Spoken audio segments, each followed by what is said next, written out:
తప్పుడు కేసులు పెట్టే సంస్కృతి ఏంటి? గంజాయి కేసులు పెట్టే సంస్కృతి ఏంటి? ఇప్పుడు యాక్చువల్గా గంజాయి కేసు పెట్టినందుకు గాను ఆ పోలీసులు అందరి మీదనే గంజాయి కేసు పెట్టాలి. ఎందుకు? వాళ్ళు గంజాయి తెచ్చి పెట్టారు. ఇక్కడ ఎక్కడి నుంచి తెచ్చారు అంటే వాళ్ళు గంజాయి సరఫరాదారులు, గంజాయి అక్రమంగా అమ్ముతున్నటువంటి వాళ్ళు, అంతే కదా. వాళ్ళు తెచ్చి వీళ్ళ దగ్గర గంజాయి ఉందని పెట్టారంటే వాళ్ళకి గంజాయి అక్రమంగా వచ్చినట్టే కదా.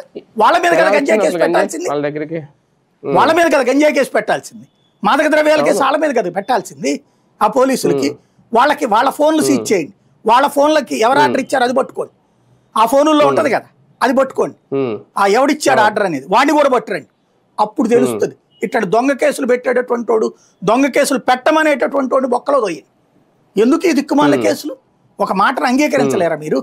ఓ మాట ఎవరైనా ఇప్పుడు ప్రభుత్వానికి వ్యతిరేకంగా మాట్లాడినా ఏదైనా చేసినా వాళ్ళ మీద గంజాయి కేసు పెట్టేసి ఇంకా అరెస్ట్ చేస్తారు. గంజాయి అని ఇప్పుడు ఇందులో గంజాయి ఇంకోటి పెడతారు, ఏ అమ్మాయిని వేధించారని పెడతారో, లేకపోతే రేపులు చేశారని పెడతారు, లేకపోతే ఎస్సీ ఎస్టీ పెడతారు, ఏమైనా పెట్టచ్చు.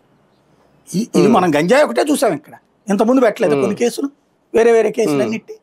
అంటే ఈ బెదిరింపులు ఎక్కువైపోయినాయి సార్ ఈ మధ్యన గంజాయి. ఎందుకంటే ఓపెన్ గా చెప్తున్నాను, మనకు కూడా ఈ తరహా బెదిరింపు వచ్చింది సార్. నేను మీ దగ్గర ప్రస్తావించలేదు, ఆ వాట్సాప్ చాటింగ్ కూడా ఉంది నా దగ్గర, ఇంకా నేను డిలీట్ చేయలేదు, ఇప్పుడు చూపించను ఎందుకులే అని.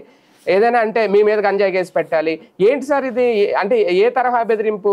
ఇది ఇంకా భయపెట్టడమా, నోర్లు నొక్కేయడమా, ఏంది?